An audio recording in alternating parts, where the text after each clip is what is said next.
ఉంటాను. You are worth in the family of God. దేవుని కుటుంబంలో మీరు విలువైన వారు. దేవుని కుటుంబంలో మీరు విలువైన వారు. దేవుని కుటుంబంలో మీరు విలువైన వారు.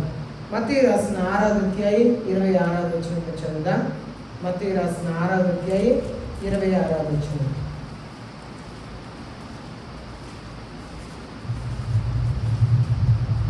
Look at the birds of the air, that they do not sow, nor reap, nor gather into barn, and yet your heavenly Father feeds them.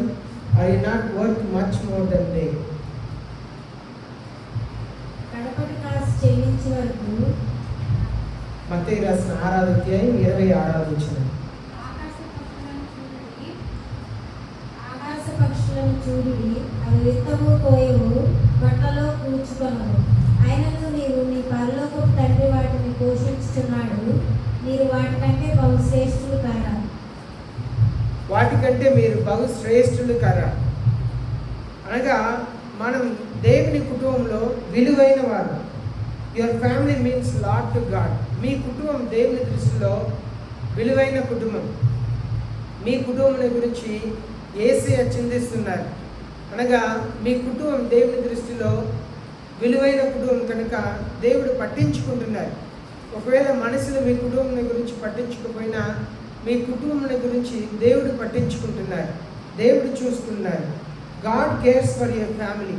మీ కుటుంబాన్ని బట్టి మీ కుటుంబం మీది అక్కర కలిగి ఉన్నారు. అనగా దేవుడు మీ కుటుంబాన్ని ఎలా పోషించాలి, మీ కుటుంబాన్ని ఎలా ముందుకు తీసుకెళ్ళాలి, మీ కుటుంబంలో ఉన్న సమస్యలను ఎలా పరిష్కరించాలి అని చెప్పి దేవుడు ఆలోచన చేస్తున్నారు. God is interested in your family. మీ కుటుంబాన్ని బట్టి దేవుడు ఆసక్తి కలిగి ఉన్నారు. మీ కుటుంబం విషయమై మీ కుటుంబంలో జరుగుతున్న కార్యములను బట్టి దేవుడు ఆసక్తి కలిగి ఉన్నారు. కనుక మన దేవుడు మన కుటుంబం మీద ఆసక్తి కలిగి ఉన్నారు. మన కుటుంబాన్ని పట్టించుకుంటున్నారు. మన కుటుంబం దేవుని దృష్టిలో విలువైన కుటుంబం కనుక అది కుటుంబంలో మీరు ఒక్కరిగా ఉండండి, ఇద్దరుగా ఉండండి, నలుగురుగా ఉండండి, ఎంతమంది ఉన్నా కుటుంబమే. కనుక కొన్ని కుటుంబాల్లో ఒంటరిగానే ఉంటున్నారు. అయినప్పుడు కూడా దేవుడు వారికి తోడుగా ఉన్నారు. కనుక అది కుటుంబం. ఒక్క వ్యక్తిగా ఉన్నా కూడా దేవుడు తోడుగా ఉన్నారు కనుక కుటుంబం. చూడండి, your family is important next to God. దేవుని తర్వాత మీ కుటుంబం చాలా చాలా ప్రాముఖ్యమైనది. ముందుగా దేవునికి ప్రాధాన్యత ఇవ్వాలి. రెండవదిగా మీ కుటుంబానికి మీరు ప్రాధాన్యత ఇవ్వాలి.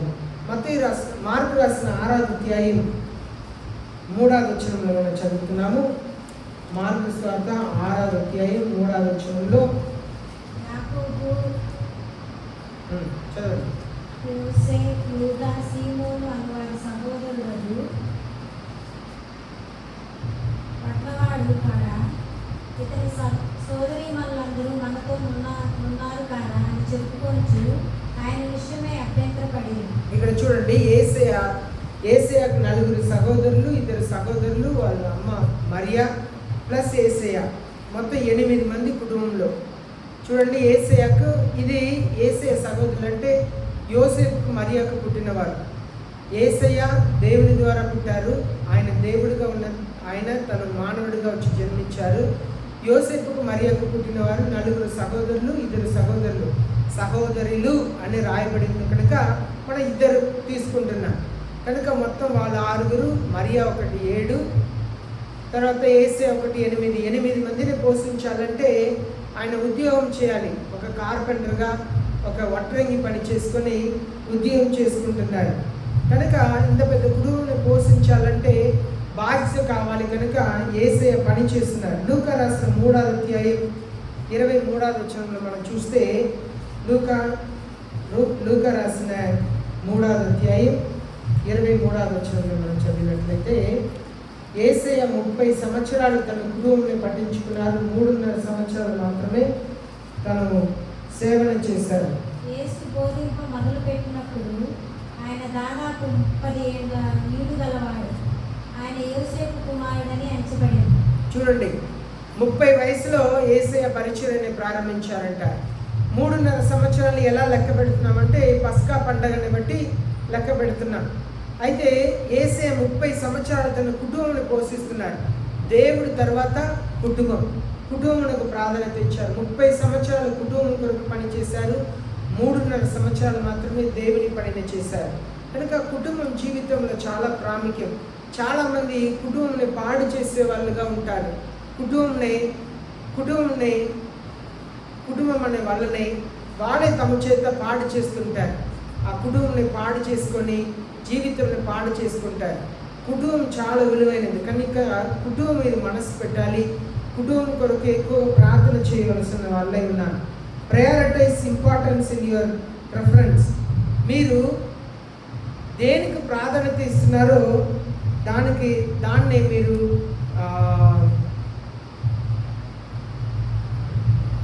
ముందుగా ఎంచాలి. మీరు ఏ విషయమై దేనికి ప్రాధాన్యత ఇస్తున్నారు అన్నది చాలా చాలా ప్రాముఖ్యం. మత్తయి రాసిన 12వ అధ్యాయం 48 నుండి 50 వరకు మనం చదువుతున్నాము. యేసయ్య దగ్గర కొందరు వచ్చి చెప్తున్నారు. యేసయ్య దగ్గర వచ్చి మీ తల్లియు మీ సహోదరులు వచ్చి బయట వేచి ఉన్నారంటే యేసయ్య చెప్తున్నారు, నా తల్లి నా సహోదరులు ఎవరు? వాళ్ళు యేసయ్య వాళ్ళ ముందు కూర్చున్న వాళ్ళని చూసి వీరే నా సహోదరులు అని చెప్పి ఆ వచనం చదువుదాం. మత్తయి రాసిన 12వ అధ్యాయం 48 నుండి 50. అందుకు ఆయన తనతో ఈ సంగతి చెప్పిన వాడిని చూచి, నా తల్లి ఎవరు, నా సహోదరులు ఎవరు అని చెప్పి తన శిష్యుల వైపు చేయి చాపి, ఇదిగో నా తల్లియు నా సహోదరులను, పరలోకముందున్న నా తండ్రి చిత్తం చొప్పున చేయువాడే నా సహోదరుడు, నా సహోదరియు, నా తల్లియు అనెను. చూడండి, యేసయ్యకు మాంసంగా సహోదరులు యోసేపు మరియకు పుట్టిన వారు ఉన్నప్పుడు కూడా యేసయ్య సహోదరులుగా ఎవరిని ఎంచుకుంటున్నారంటే తన శిష్యుల్ని ఎంచుకుంటున్నారు. నా చిత్తంను చేయి వాళ్ళే సహోదరులుగా ఉన్నారన్నారు యేసయ్య. కనుక సంఘంలో ఉన్న ప్రతి ఒక్కరు కూడా మనకు సహోదరులు. సంఘంలో కూడి ఉన్న వారందరూ కూడా సహోదరులు. ఎలాగో యేసయ్యకు తన శిష్యులు సహోదరులుగా ఉన్నారో అలాగే సంఘంలో ఉన్న మనమందరూ కూడా ఒకరికొకరు సహోదరులుగా ఉన్నారు. కనుక ఇది ఒక కుటుంబం. దీనికి ప్రాధాన్యత ఇవ్వాలి. Prioritize importance. మీరు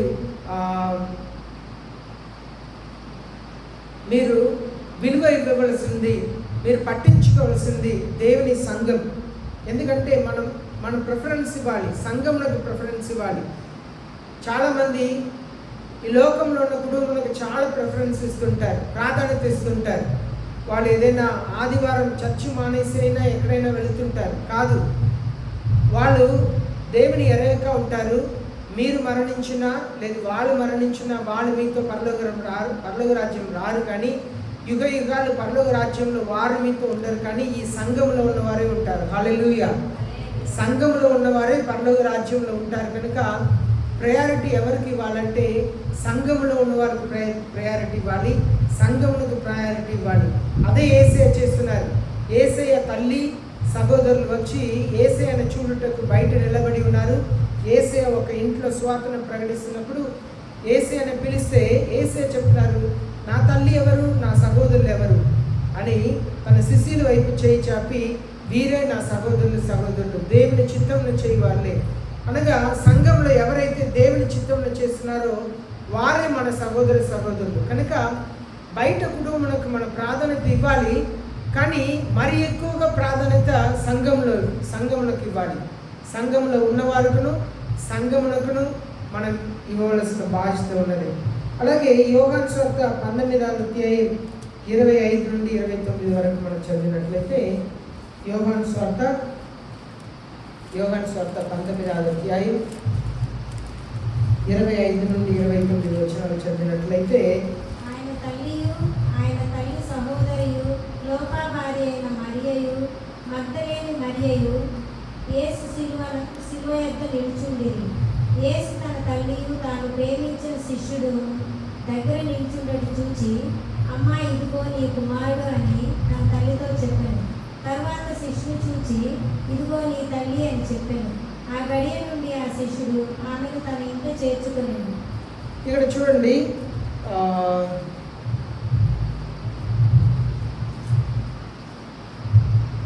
యేసయ్య ఎలా ప్రాధాన్యత ఇస్తున్నారు. శిలువ మీద ఉన్నప్పుడు కూడా యేసయ్య సహోదరులు ఎవరు కూడా అక్కడ లేరు, ఎవరు కూడా రాలేదు. ఎందుకంటే వాళ్ళ యేసయ్యని అంత ఇష్టపడలేదు, యేసయ్య పరిచయాన్ని ఇష్టపడలేదు. సిలువ మీద వేలాడుతున్నప్పుడు కూడా అక్కడ తనకు ఇష్టమైన శిష్యుడు ఉన్నాడు. ఆ శిష్యునికి ఆ బర్త్ రైట్ మారిపోతుంది. యేసయ్యకున్న అధికారం, కుమారునికున్న అధికారం, మొదటి కుమారునికున్న జ్యేష్ఠ అధికారంని యోహానికి ఇస్తున్నారు. అది వాళ్ళ కుటుంబంలో ఉన్న వారికి వెళ్ళలేదు, కానీ యోహానికి వెళుతుంది. మన జీవితంలో, మన సంఘంలో ఆనాడు అపోస్తల కార్యంలో మనం చదువుతున్నాము, ప్రజలు తమ ఆస్తిని అమ్మేసి తీసుకొచ్చి డబ్బుని తీసుకెళ్ళి వచ్చి శిష్యులు పాదాలంలో పెట్టేవారంట, అపోస్తల పాదాలం దగ్గర పెట్టేవారంట. అంతగా సంఘంలోకి విలువ ఇచ్చేవారు. కుటుంబ ఆస్తిని అమ్మేసి వచ్చి దేవుని సేవ నిమిత్తంగా ఇచ్చేవారంట. యేసయ్య కూడా ప్రాధాన్యతని శిష్యుడికి ఇచ్చారు. తను యోసేపుకు మరియకు పుట్టిన పిల్లలు ఉన్నారు కదా, వాళ్ళ తల్లిని చూసుకుంటారు అని చెప్పి యేసయ్య ఆలోచన చేయలేదు. ఈనాడు ఎంత భయంకరమైన లోకంలో ఉన్నామంటే, దేవుని ఎరిగిన వారు కూడా తల్లిల్ని ఎలా ద్వేషిస్తున్నారని చూస్తే మనసు ఎరిగిపోతుంది. ఈనాడు తల్లికి ప్రాధాన్యత ఇచ్చే దేవుని ఎరిగిన పిల్లలు కూడా తల్లికి ప్రాధాన్యత ఇవ్వట్లేదు. ఆస్తి అందరికీ డబ్బు కావాలి, డబ్బుకి ఇచ్చే విలువనే మనుషులకి ఇవ్వట్లేదు. ఈనాడు నేను కొన్ని అనుభవంతో కొన్ని విషయం వినటం వలన ఈ మాటలు చెప్తున్నాను. డబ్బుకి ఇచ్చే విలువనే మనుషులకి ఇవ్వట్లేదు, సొంత తల్లికి ఇవ్వట్లేదు, కన్న తల్లికి ఇవ్వట్లేదు. డబ్బు. యేసయ్య తనకున్న జ్యేష్ఠ భాగంని యోహానికి ఇస్తున్నారు. యేసయ్య స్థానంలో యోహాన్ని నియమిస్తున్నారు. కనుక సంఘం అనేది చాలా విలువైనది. సంఘం ఒక కుటుంబం. ఈ కుటుంబంలో మనం ఈ సంఘం అనే కుటుంబంలో మన శిష్యులుగా వచ్చి ఉన్నప్పుడు మనం ఒకరిని ఒకరు గౌరవించాలి, ఒకరిని ఒకరు ప్రేమించాలి, ఒకరిని ఒకరు క్షమించాలి, ఒకరితో ఒకరు సత్యం మాట్లాడాలని దేవుని వాక్యం సెలవిస్తుంది. కానీ విశ్వాసులు, సేవకులు మా దగ్గరే వచ్చి అబద్ధం చెప్తున్నారంటే ఏం చెప్పాలని అర్థం కావట్లేదు. విశ్వాసులు, బైబిల్ చెప్తుంది ఒకరితో ఒకరు సత్యం మాట్లాడమని చెప్తుంది, కానీ ప్రార్థన చేయమని అబద్ధం చెప్పి వెళ్తున్నారు. ముందుకొచ్చి నిలబడి ప్రార్థన చేయమని చెప్పి పలానా విషయం ప్రార్థన చేయండి, నువ్వు ప్రార్థన చేయమన్నా తర్వాత తెలుస్తుంది వాళ్ళు చెప్పింది అబద్ధం. ఎంత దౌర్జన్యమైన దిగజారిన ఒక జీవితంలోకి క్రైస్తవులు వెళ్ళిపోతున్నారంటే నిజంగా ఎంతో దుఃఖంతో, ఎంతో బాధతో ఈ మాటలు నేను చెప్తున్నాను. మన సంఘంలో అలాంటి వారిని చూస్తున్నాను, బయట కూడా అలాంటి వారిని చూస్తున్నాను. నేను పాస్టర్ మాకే తెలుసు నేను ఏం మాట్లాడుతున్నాను. ఈనాడు సొంత తల్లి మీద ప్రేమ లేని సేవకుల్ని చూస్తున్నాను, విశ్వాసుల్ని చూస్తున్నాను. చాలా దారుణం. డబ్బుకు మనుషులు ఇచ్చే ప్రాధాన్యతని మనుషులకి ఇవ్వట్లేదు. ఒకరితో ఒకరు సత్యం పలకమంటే సేవకుల దగ్గర వచ్చి ధైర్యంగా అబద్ధం పలికి వెళ్ళటం. మరి జీవితం ఎలా బాగుండిద్ది? జీవితం బాగుండదు. సేవకుల దగ్గరే మాత్రమే కాదు, సంఘంలో ఒకరితో ఒకరు మాట్లాడినా కూడా సత్యం పలకాలంట, సత్యంని మాత్రమే పలకాలంట. నేను కూడా కొన్నిసారి అబద్ధం చెప్పినాను. ఎంత దుఃఖపడ్డానంటే ఒకరి దగ్గర నేను ఒక చిన్న అబద్ధం చెప్పేశాను. ఏ అబద్ధం చెప్పానంటే, నేను వేరే ఒక టీచింగ్ని ఫాలో అవుతున్నాను అని చెప్పాను. తర్వాత నేను కన్ఫెషన్ లెటర్ అని చెప్పి నేను ఒప్పుకుంటున్నాను, నేను అదంతా ఏమీ చెప్పట్లేదు అని చెప్పి, వాళ్ళు బాప్టిస్ట్ సంఘంలోకి చెందిన వాళ్ళు కనుక వాళ్ళు మనల్ని అంగీకరించరో ఏమో అని అనుకొని నేను ఆ మాటలు చెప్పాను. తర్వాత నేను ఉత్తరం రాశాను వాళ్ళకి, లేదు నేను అబద్ధం చెప్పాను, నేను అలా పాటించట్లేదు అని చెప్పి సత్యంని మాట్లాడాను. తర్వాత వాళ్ళు ఇష్టపడలేదు అనేది దేవుడు చూసుకుంటారు. ఎందుకంటే సత్యంని పలకవలసింది మనం భావిస్తాం. అబద్ధం చెప్పామా, నేను అబద్ధం చెప్పాను ఒప్పుకోవటం అనేది చాలా ప్రాముఖ్యం.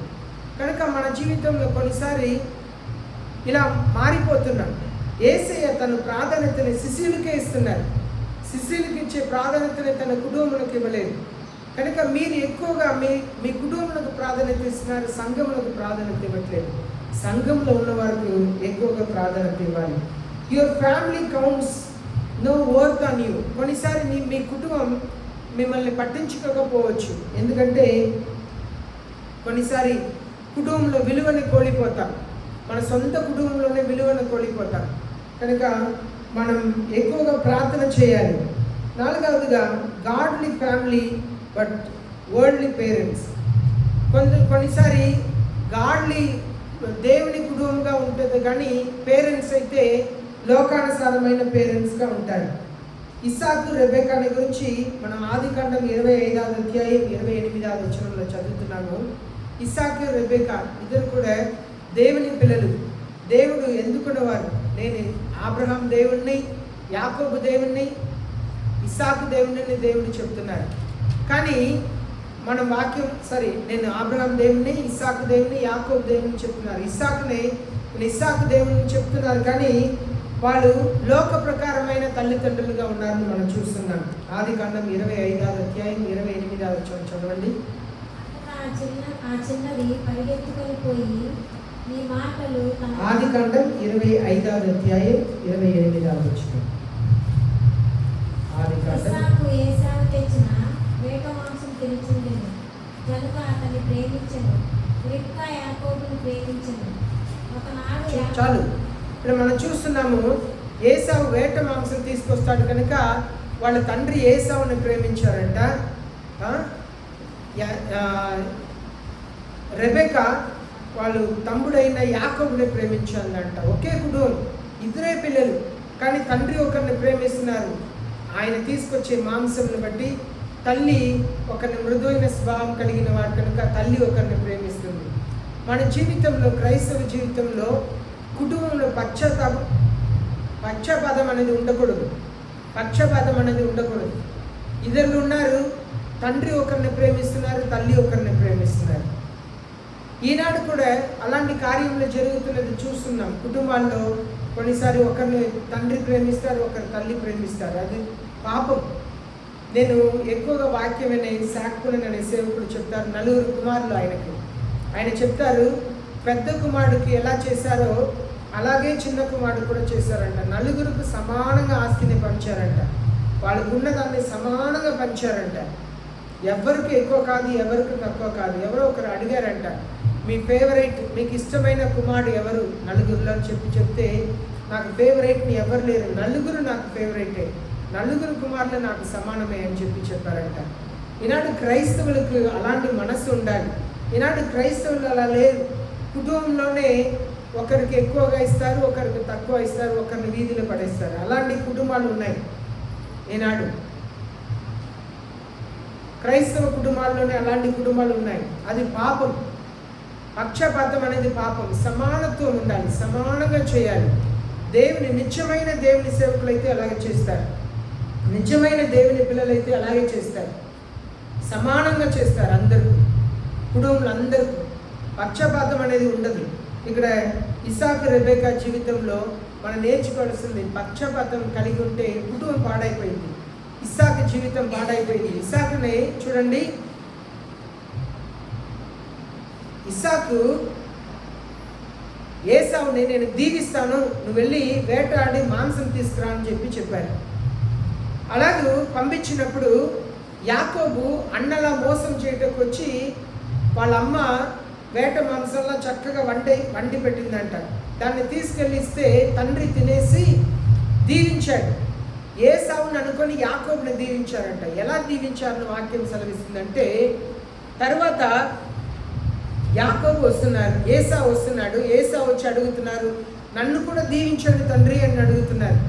లేదు, నేను యాకోబుని నేను దీవించేస్తాను అని చెప్పినప్పుడు ఒక్క దీవెన కూడా నా కొరకు ఉంచలేదా అన్నారు. లేదు, నేను ఒక్కటి కూడా ఉంచలేదు, నేను సమస్తము యాకోబుని నేను దీవించానన్నారు. మీరు ఆలోచన చేయండి, ఎంత ఒక పక్షపాతం. తమ్ముడు కొరకు ఒక్క ఆశీర్వాదంలో కూడా మిగిలించలేదు. తమ్ముడిని అన్నయ్యని అనుకొని తమ్ముడిని దీవించారు. ఒక్క ఆశీర్వాదంలో కూడా యాకోబుకు మిగిలించాలని తండ్రి అయిన ఇస్సాకుకు మనసు లేదు. క్రైస్తవ కుటుంబమే, దేవుని కుటుంబమే, కానీ ఆత్మీయత లేదు, తల్లిదండ్రుల్లో ఆత్మీయత లేదు. ఇస్సాకు చేసిన పొరపాటు తన జీవితంలో. కానీ దేవుడు చూసి చూడనట్లుగా వదిలారు. ఏసావుని నేను ద్వేషించాను, యాకోబుని నేను ప్రేమించాను అని దేవుడు చెప్పటం వలన నేను ఇస్సాకు దేవుడు అని చెప్తున్నాను. ఎంతవరకు కూర్చున్న మీకు ఈ వాక్యం అర్థమవుతుందో నాకు తెలియట్లేదు. కానీ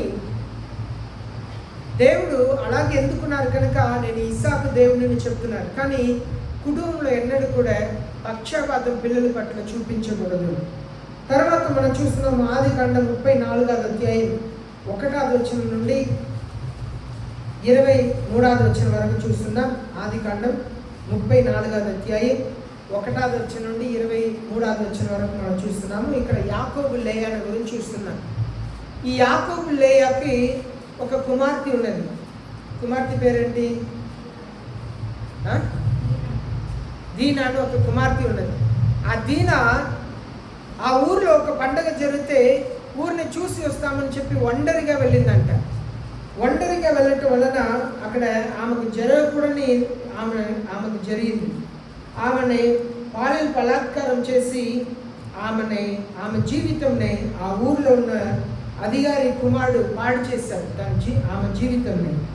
చూడండి, పిల్లలు చాలామంది తల్లిదండ్రులు పిల్లల్ని పట్టించుకోవట్లేదు. తర్వాత పిల్లల జీవితం పాడైపోయిందని చెప్పి కూర్చొని ఏడుస్తుంటారు. ఏ ప్రయోజనం లేదు.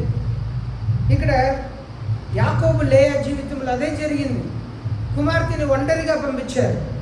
వెళ్ళకూడని చోటుకు దీనా వెళ్ళింది, షెకెముకి వెళ్ళింది.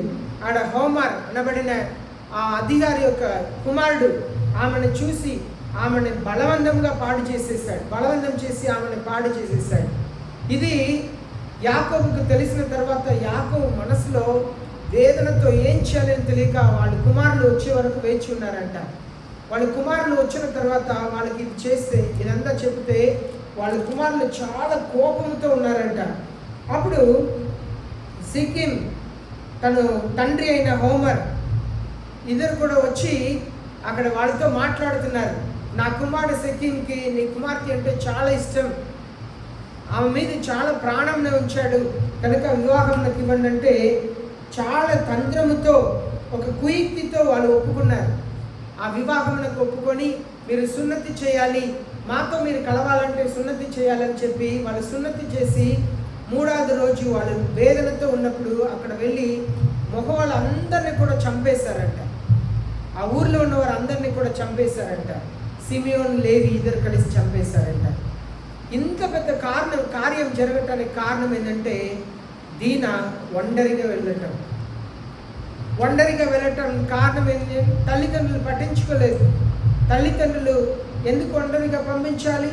ఒక రాత్రి సమయంలో సాయంత్రం సమయంలో తల్లిదండ్రులు ఎందుకు పంపించాలి? యాకోబు లేయా చేసిన పొరపాటు దీనా చివరి వరకు అలాగే మిగిలిపోయిందంట. జీవితమే పాడైపోయింది. తల్లిదండ్రులు పిల్లల గురించి జాగ్రత్తగా ఉండాలి, నోట్ చేయాలి. వాళ్ళు ఏదైనా పొరపాటు చేస్తున్నారంటే ఎవరు సహాయం చేయగలుగుతారో వాళ్ళ దగ్గర రావాలి, వెళ్ళాలి. అది కాకుండా వాళ్ళు పొరపాటు చేస్తున్నారని తెలిసి అప్పుడంతా మౌనంగా ఉండి తర్వాత అన్ని జరిగిపోయిన తర్వాత కూర్చొని ఏడవటంలో ఏ ప్రయోజనం లేదు. యాకోబు లేయా జీవితంలో అదే జరిగింది. వాళ్ళ తమ్ముళ్ళు మనం చదవట్లేదు కానీ ఈ 34వ అధ్యాయం 1 నుండి 23వ వచనం వరకు మనం చదివితే ఎంత గొప్ప కార్యం జరిగిందంటే ఒక ఊర్లో ఉన్న వారందరినీ చంపేశారు. ఒక స్త్రీ చేసిన పొరపాటు, దీనా చేసిన పొరపాటు వల్ల ఒక ఊర్లో ఉన్న మనుషులు అందరూ చనిపోయారు. ఒక స్త్రీ చేసిన పొరపాటు తల్లిదండ్రులకు తెలియక వెళ్ళిపోయింది. తల్లిదండ్రులు పట్టించుకోలేదు. జాగ్రత్త పడాలి. కుటుంబ విషయంలో, పిల్లల విషయంలో మనసు ఉంచాలి. పిల్లలు ఏం చేస్తున్నారు, ఎక్కడ వెళుతున్నారు, ఎవరిని కలుస్తున్నారు, ఏం చేస్తున్నారు, జాగ్రత్త పడాలి. మన పిల్లల కొరకు మోకరించి కన్నీళ్లు కార్చి ప్రార్థన చేయాలి. చర్చిలో అదే చెప్పేది, పిల్లల కొరకు కన్నీళ్లు కార్చి ప్రార్థన చేయండి. మనం కన్నీలే కార్చము. కనీసం పిల్లల కొరకు ప్రార్థన చేస్తున్నామో కూడా తెలియదు. ప్రతి ఒక్కరు కూడా పిల్లల కొరకు ప్రార్థన చేయాలి. ప్రతిదినం కూడా ప్రార్థన చేయాలి. వాళ్ళ భద్రత కొరకు, వాళ్ళ క్షేమం కొరకు ప్రార్థన చేయాలి. దీని జీవితం తల్లిదండ్రులు అలక్ష్యం వలన, పట్టించుకోకపోవటం వలన దీని ఇంటి నుండి ఆ ఊరిని వెళ్ళి తిరిగి చూసి వస్తామని వెళ్ళింది. ఆమె జీవితం పాడైపోయింది. అలాగే పెళ్లి కాక చివరి దాకా జీవితం పాడైపోయిన స్త్రీగా ఉండిపోయింది దీన. కనుక తల్లిదండ్రులు పిల్లల మీద మనసు ఉంచాలి. అన్నిటికంటే మీ సంపాద్యం కంటే, మీ రోజు పనికి వెళ్ళటం కంటే కూర్చొని పిల్లల జీవితంలో కట్టాలి. పిల్లల మీద మనసు ఉంచాలి. అది చాలా ప్రాముఖ్యం. తర్వాత మనం చూస్తున్నాము లోతు తన భార్య విషయంలో చూస్తున్నాం. ఆదికాండం 19వ అధ్యాయంలో లోతు తన భార్య విషయంలో చూస్తున్నాము. పిల్లల్ని మంచి పిల్లలుగా పెంచారంట. ఏ పురుషుని ఎరగని పిల్లలుగా పెంచారంట. కానీ వాళ్ళకి వివాహం కొరకు అల్లుళ్ళని మాట్లాడారు. అల్లుళ్ళతో వివాహంలోకి మాట్లాడారు. కానీ వాళ్ళకి దేవుని గురించి చెప్పలేదు. అంతకాలం దేవుని ఎరిగిన నీతిమంతుడైన లోతు అని చెప్పి కొత్త నిబంధనలో మనం చదువుతున్నాం. నీతిమంతుడైన లోతును. కానీ నీతిమంతుడే కానీ దేవుని గురించి అల్లుళ్ళకి చెప్పలేదు. అల్లుళ్ళకి చెప్పకపోవటం వలన ఎప్పుడైతే దేవదూతల పట్టణంని పాడు చేయడం, నాశనం చేయడం వచ్చారో వెళ్ళి అల్లుళ్ళకి చెప్పినా వాళ్ళు నమ్మలేదంట. కారణం లోతు తన భార్య అలాంటి జీవితం జీవించలేకపోయారు. విశ్వాసం కలిగిన జీవితం జీవించలేకపోయారు. అల్లుళ్ళు చెప్పారు, పో, నిన్ను నేను నీ కుటుంబంలో నేను చూసాం కదా, నువ్వు వచ్చి చెప్తున్నావు. వాళ్ళు నమ్మలేదంట. బైబిల్లో మనం చదవటానికి టైం లేదు. ఆదికాండం 19వ అధ్యాయం అంతా మీరు చదివినట్లయితే, ఆదికాండం 19వ అధ్యాయం అంతా చదివినట్లయితే లోతు తన నీతి కలిగి నీతిమంతుడుగా ఉన్నాడు. కానీ కుటుంబం నీతిమంతులుగా లేకపోవటం వలన కుటుంబం పాడైపోయింది. లోతు ఎలాంటి ఒక మనిషి అంటే తగ్గింపు లేని ఒక వ్యక్తి. ఎందుకు తగ్గింపు లేని వ్యక్తి అని చెప్తున్నానంటే, ఒక పర్యాయం శత్రువులు వచ్చి సోదం కుమారాన్ని కాల్చి అందరినీ పట్టుకెళ్ళిపోయారు. అబ్రహాం వచ్చి వాళ్ళందరినీ కూడా కాపాడి తీసుకొచ్చారు. ఇప్పుడు దేవదూతలు లోతుని కాపాడి బయట తీసుకొచ్చారు. లోతు అక్కడే ఉండిపోయాడంట. ఎందుకంటే ఈ 19వ అధ్యాయంలో చూస్తున్నాము, లోతు పిల్లలు చెప్తున్నారు, మనల్ని పెళ్లి చేసుకోవడానికి ఎవరు లేరు, మన తండ్రి ద్వారా మన పిల్లల్ని కంటాం అని చెప్పి నిర్ణయంలోకి వచ్చారంట. అది వెంటనే జరిగి ఉండేది కాదు. లోతుకు ఒక తగ్గింపు మనసు ఉంటే లోతు అబ్రహాం దగ్గర వెళ్ళి ఉండవచ్చు. అబ్రహాం దగ్గర వెళ్ళి ఉంటే ఎలాగో చిన్న కుమారుడు లూకా 15వ అధ్యాయంలో చిన్న కుమారుడు తండ్రి దగ్గర, నేను నా తండ్రి దగ్గర లేచి వెళుతాను అని చెప్పి బయలుదేరి వెళ్ళాడు. అలాంటి ఒక మనసు లోతు కలిగి ఉంటే లోతు జీవితం బాగుండేది. తన కుమార్తెలకు భర్తలు దొరికేవారు, కుటుంబం బాగుండేది. కానీ వాళ్ళు లోతు తన భార్య దైవికంగా పిల్లల్ని పెంచలేదు.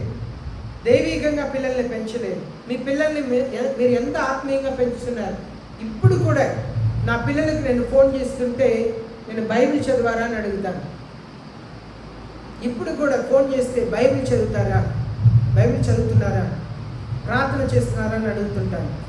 వాళ్ళకి చెప్తాను, అన్నిటికంటే బైబిల్ చదవటం చాలా ప్రాముఖ్యం, ప్రార్థన చేయటం ప్రాముఖ్యం.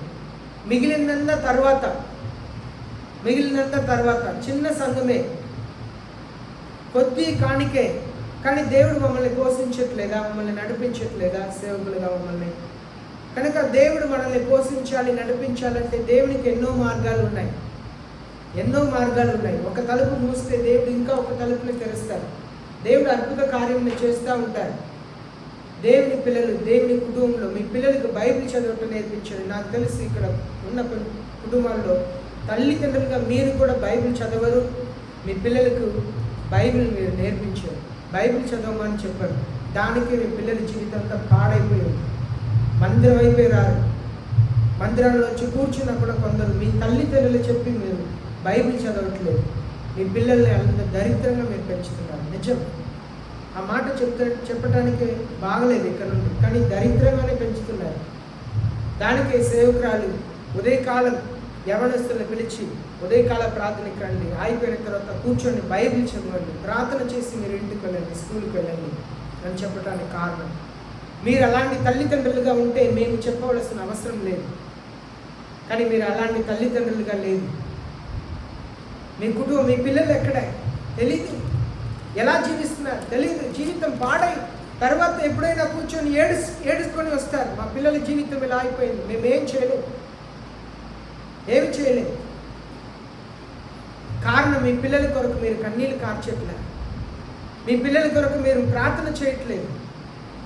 మీ పిల్లల కొరకు మోకరించి ప్రార్థన చేయాలి. కుటుంబం చాలా ప్రాముఖ్యమండి, అన్నిటికంటే కుటుంబం ప్రాముఖ్యం.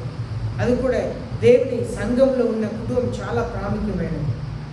God's expectation of your family. దేవుడు మీ కుటుంబంలో కొన్ని ఎదురు చూస్తున్నారు, మీ కుటుంబం పట్ల దేవుడు కొన్ని ఎదురు చూస్తున్నారు. చూడండి, ఆదికాండం 2వ అధ్యాయం 24వ వచనం. ఆదికాండం 2వ అధ్యాయం 24వ వచనం. Man must leave father and mother and be joint to his wife. పురుషుడు తల్లిదండ్రులను విడిచి భార్యని హత్తుకొని ఉండాలి అని దేవుని వాక్యం సెలవిస్తుంది. అది దేవుడు నేర్పించింది. తల్లిదండ్రులను విడిచి హత్తుకునే జీవితం, కలిసి ఉండాలి, భర్తతో కలిసి ఉండాలి, భార్యతో కలిసి ఉండాలి, అది జీవితం. అదే దేవుడు ఏర్పాటు చేసిన కుటుంబం అనేది. అది కానిది కుటుంబం కాదు, అది దేవునికి విరోధంగా చేస్తున్న పాపం. తీర్పు దినంలో దేవునికి ఎలా జవాబు చెబుతాం? అది పాపం. అలాగే ఆదికాండం 18వ అధ్యాయం 19వ వచనం చదువుదాం. ఆదికాండం 18వ అధ్యాయం 19వ వచనం. ఆదికాండం 18:19. యెహోవా అబ్రహామును గూర్చి చెప్పినది అతనికి కలుగజేయునట్టు తన తర్వాత తన పిల్లలను తన ఇంటి వారును నీతి న్యాయములు జరిగించుచు యెహోవా మార్గమును గైకొనుటకు అతడు వారికి ఆజ్ఞాపించినట్లు నేను అతన్ని ఎరిగి ఉన్నానని. చూడండి, అబ్రహామును దేవుడు ఎలా ఎరిగి ఉన్నారంట? తన తర్వాత తన పిల్లలకు నీతి న్యాయాన్ని పాటించినట్లుగా వాళ్ళకి నేర్పిస్తారంట. తన పిల్లలకి నేర్పించారంట, తన వంశంలోకి నేర్పించారంట.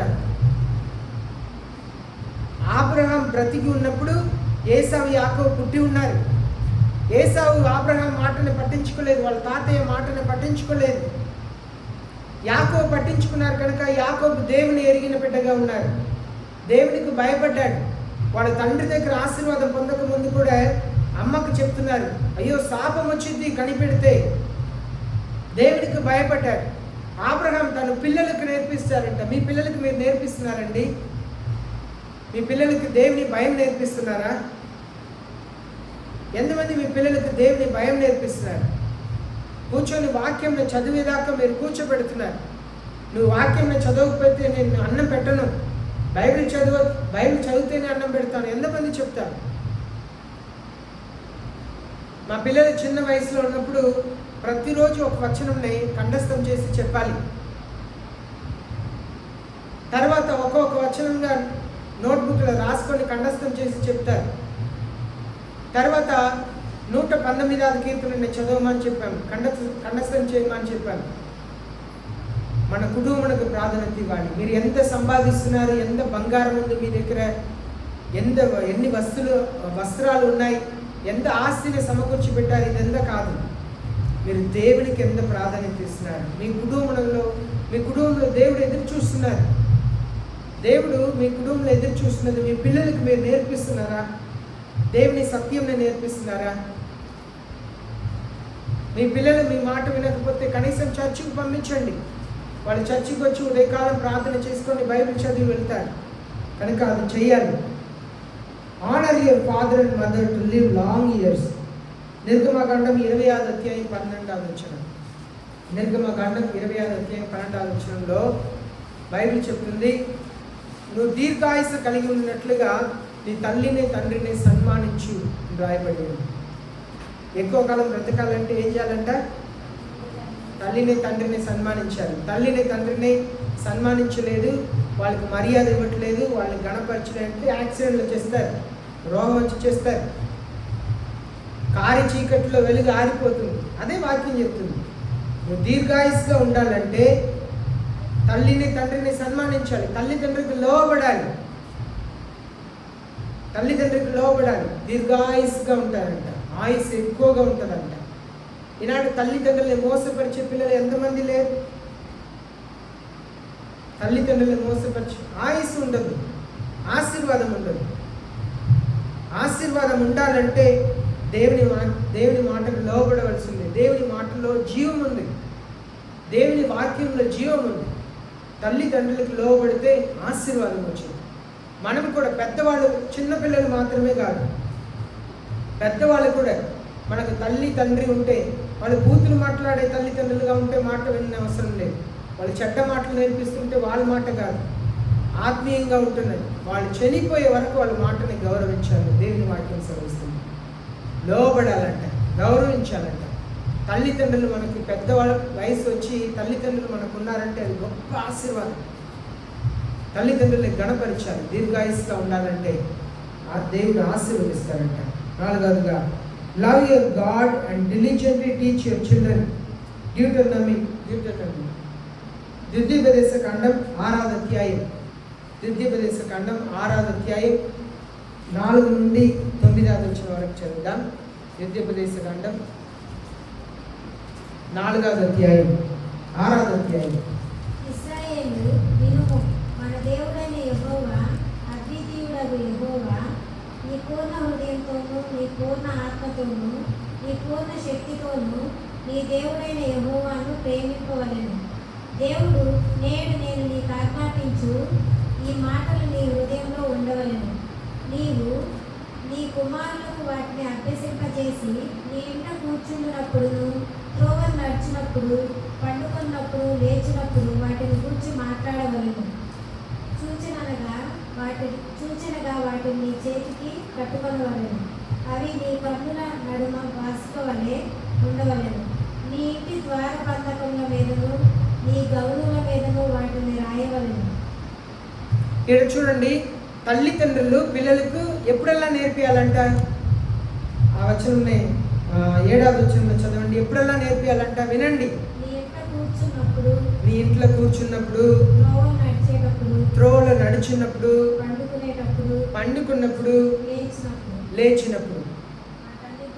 పండుకున్నప్పుడు, లేచినప్పుడు, త్రోవలో నడిచినప్పుడు, కూర్చున్నప్పుడు దేవుని ప్రేమించాలని నేర్పించాలంట. దేవుని ప్రేమించమని నేర్పించాలంట. దేవుని వాక్యం నేర్పించాలంట. నేర్పిస్తున్నామా? మా పిల్లలు చిన్నప్పుడు వాళ్ళు పనుకున్నప్పుడు ఒక బుక్ని చదువుతాం. ఒక బుక్లో ఒక్కొక్క టాపిక్ ఉంటుంది, దాన్ని చదువుతాం. చదివి కింద ప్రశ్న ఉండిద్ది, ప్రశ్న అడుగుతాం. ప్రతిరోజు పనుకున్నప్పుడు, నడిచినప్పుడు, కూర్చున్నప్పుడు దేవుని గురించి మాట్లాడాలి. మాట్లాడుతున్నామా? కొన్నిసారి పిల్లలతోనే మాట్లాడము. పిల్లలతో గంటలు మాట్లాడతాం కానీ, ఫోన్లో మాట్లాడతాం కానీ, బైబిల్ చదివావా అని చెప్పి అడగము. ఎందుకంటే మనకు దేవుడి కంటే ఈ లోకం డబ్బు. ఈనాడు అసలు ఎంత మనోవేదనగా ఉందంటే డబ్బుకి ఎంత ప్రాధాన్యత ఇస్తున్నారో. మీ పిల్లలతో మీరు మాట్లాడాలి, దేవుని గురించి మాట్లాడాలి, దేవుని సంఘటన గురించి మాట్లాడాలి, బైబిల్ గురించి మాట్లాడాలి, దేవుని ప్రేమిస్తున్నారా చూడాలి. లేకపోతే వాళ్ళ జీవితం పాడైన తర్వాత మీ వృద్ధాప్యం వచ్చినప్పుడు చాలా కష్టపడతారు. ఈనాడు వృద్ధాప్యంలో ఒంటరిగా తల్లిదండ్రులు ఉన్నప్పుడు కారణం వాళ్ళ చిన్న వయసులో వాళ్ళ పిల్లలకి వాళ్ళు నేర్పిలేదు. మీరు చక్కగా పిల్లల్ని ఆత్మీయంగా మీరు పెంచండి, మన వృద్ధాప్యంలో వారు మిమ్మల్ని చూసుకుంటారు. లేకపోతే మీ వృద్ధాప్యంలో మిమ్మల్ని పట్టించుకోరు. అదే జరుగుతుంది ఈనాడు. కనుక పిల్లల్ని దేవుని విషయమే మనం పెంచాలి. 5వదిగా, train up your child to walk in the way of Jesus. సామెతలు 22వ అధ్యాయం 6వ వచనం. సామెతలు 22వ అధ్యాయం 6వ వచనం.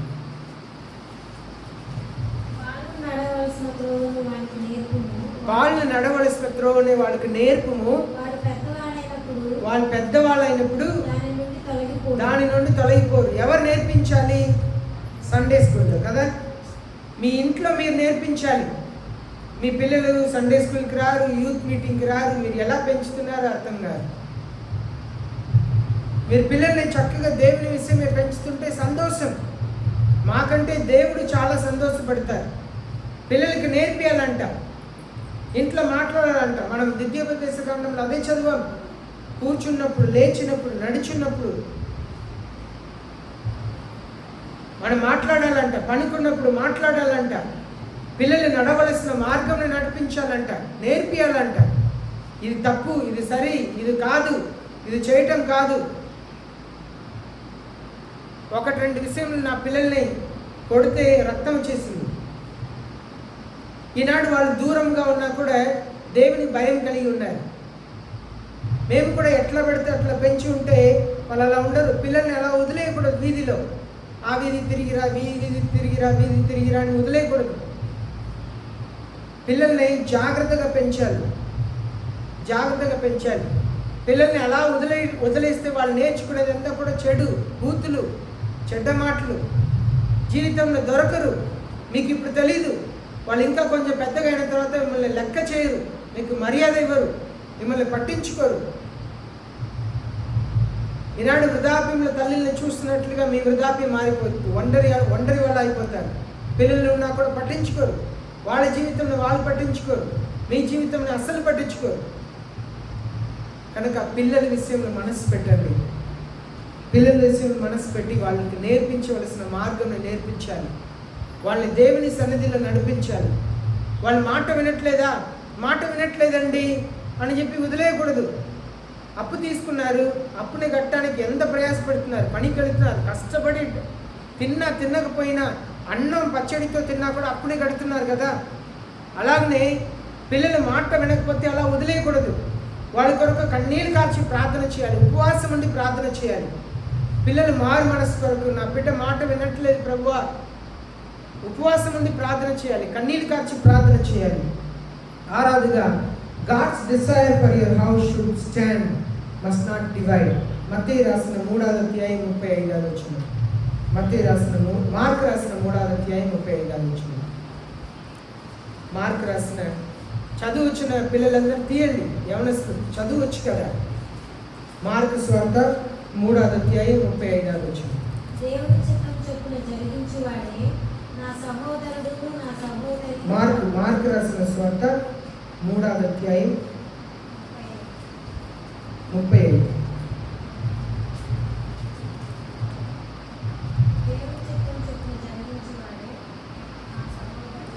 ఓకే, రెఫరెన్స్ రాస్తున్నాను. ఓకే, నేను రెఫరెన్స్ రాంగ్ రాస్తున్నాను. సాతానుడు ఒక కుటుంబం ఐక్యంగా లేకపోతే సాతానుడు సులువుగా దూరుతాడంట. అక్కడ ఉన్న యజమానిని బంధిస్తాడంట. ముందు ఆ ఇంట్లో ఎవరు బలమైన విశ్వాసంలో బలమైన వారు వాళ్ళ విశ్వాసంలో పాల్గొడతారు. ఆ కుటుంబంలో దూరుతాడు, ఆ కుటుంబంని పాడు చేస్తాడు.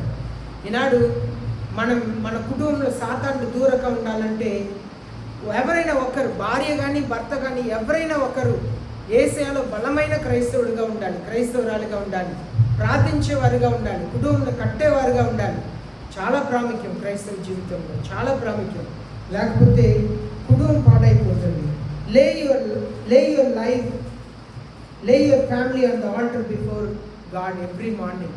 ప్రతిరోజు కూడా మీ కుటుంబాన్ని దేవుని ముందు ఉంచాలి. ప్రతిరోజు మీ కుటుంబాన్ని దేవుని ముందు ఉంచాలి. నేను ఉదయకాలం లేచిన వెంటనే మోకరించి, పరలోకపు తండ్రి, నేను మిమ్మల్ని ప్రేమిస్తున్నాను, యేసయ్య మిమ్మల్ని ప్రేమిస్తున్నాను, పరిశుద్ధ ఆత్మదేవ మిమ్మల్ని ప్రేమిస్తున్నాను, మా భార్యని బట్టి మీకు వందనాలు, శామ్ని బట్టి వందనాలు, థామస్ని బట్టి వందనాలు, ఇంకా అనేక మందిని గురించి చెప్తుంటాను.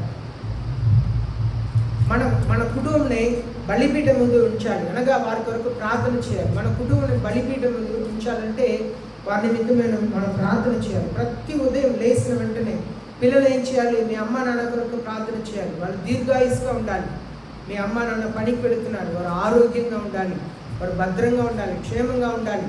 ప్రతిరోజు లేచిన వెంటనే తల్లిదండ్రుల కొరకు ప్రార్థన చేయాలి. పెద్దవాళ్ళు మీ కుటుంబం కొరకు ప్రార్థన చేయాలి. ప్రతిరోజు చాలామంది లేచిన తర్వాత ప్రార్థన చేస్తారో కూడా తెలియట్లేదు. ప్రార్థన చేయాలి, లేచిన వెంటనే ప్రార్థన చేయాలి. Do not risk your family because many do not have it. చాలామందికి ఈనాడు కుటుంబం లేదు. తండ్రి ఉన్నారు, తండ్రి లేదు. తల్లి ఉన్నారు, తండ్రి లేదు. పిల్లలు లేదు, తల్లిదండ్రులు ఉన్నారు. ఎంతోమంది యుద్ధం జరిగే చోట్లంతా కూడా అదే జరుగుతుంది. ఈనాడు కుటుంబం చాలామందికి లేదు, కానీ మీకు కుటుంబం ఉంది కనుక దేవునికి కృతజ్ఞత చెప్పాలి. మీ కుటుంబాన్ని జాగ్రత్తగా మీరు కాపాడుకోవాలి. దేవుని సన్నిధిలో భారముతో ప్రార్థన చేయాలి. కుటుంబాన్ని నిలబెట్టుకునేందుకు ప్రయాసపడాలి. Be the reason for God's protection around your family. మీ కుటుంబాన్ని దేవుడు కాపాడటానికి మీరు కారణంగా ఉండాలి. మీ కుటుంబాన్ని కాపాడటానికి మీరు ఎలా కారణం అవుతారు? మీ కుటుంబాన్ని దేవుడు కాపాడటానికి మీరు ఎలా కారణంగా ఉంటారు?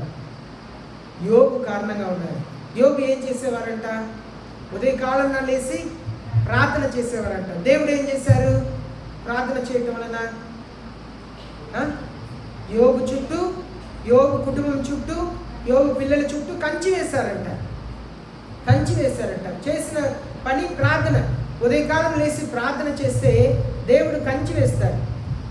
పిల్లలు, మీరు మీ కుటుంబం కొరకు ప్రార్థన చేస్తే మీ డాడీ చుట్టూ దేవుడు కంచి వేస్తారు. ఒకవేళ మీ డాడీ ప్రే చేయకపోవచ్చు, మీ మమ్మీ ప్రే చేయకపోవచ్చు, కానీ మీరు ప్రార్థన చేస్తే వారి చుట్టూ దేవుడు కంచి వేస్తారు.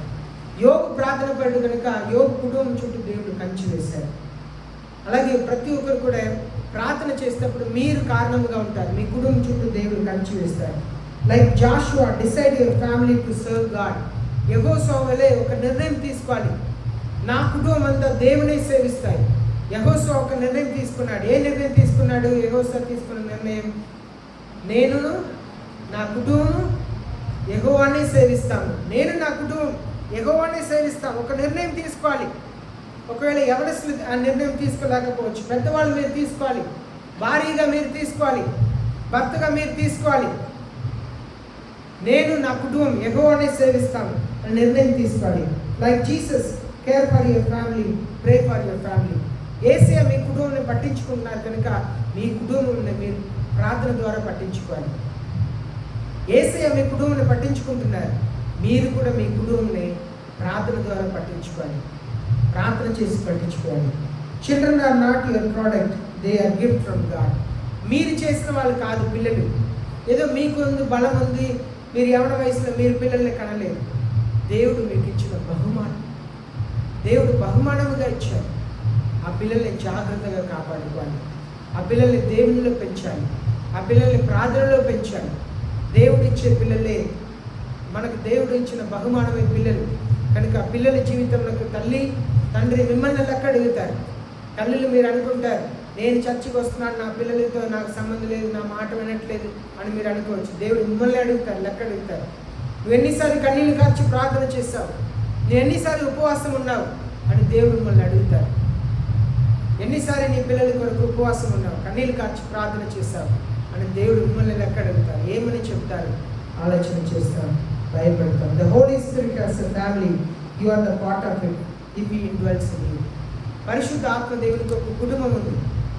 ఆ కుటుంబంలో మీరు నేను ఉన్నాం. ఎప్పుడు పరిశుద్ధ ఆత్మకు మన ఆలయంగా ఉన్నప్పుడు, మన పరిశుద్ధ ఆత్మకు ఆలయంగా ఉంటే పరిశుద్ధ ఆత్మ కుటుంబంలో మనం పాలిభాగస్తులుగా ఉంటాం. The light family as your eyes light of your body, be a member. మన దేహం వెలుగుతో నింపబడినట్లుగా మన కుటుంబస్తులు అందరూ వెలుగుతో నింపబడి ఉన్నప్పుడు దేవుడు మన మధ్యలో ఉంటారు. యేసయ్య మనల్ని ఆశీర్వదిస్తారు. పరలోక తండ్రి ఈ మాటలతో మనల్ని ఆశీర్వదించుగాక. ఆమేన్. మనం ఎన్నో వాక్యములు వింటా ఉన్నాం. అందరూ మోకరిస్తాం, ప్రార్థన చేస్తాం.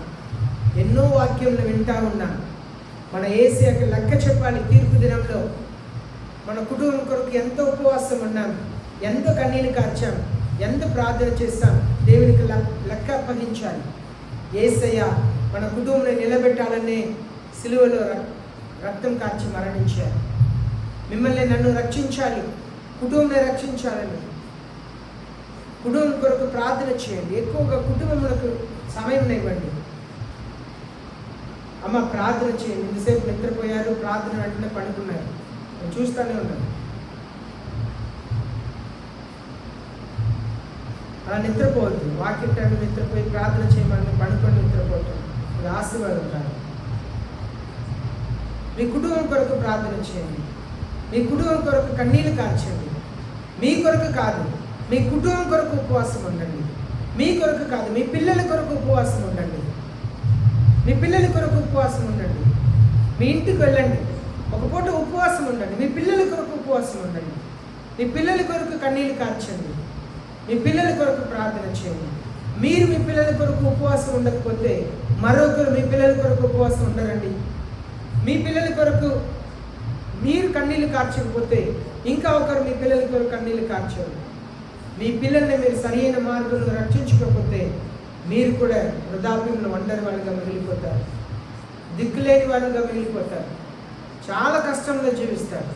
పిల్లల్ని సరిగ్గా పెంచకపోతే, పిల్లల్ని జ్ఞానంతో పెంచకపోతే, పిల్లల్ని దేవుని భయంతో పెంచితే మీ వృద్ధాప్యం ఆశీర్వాదకరంగా ఉంటుంది.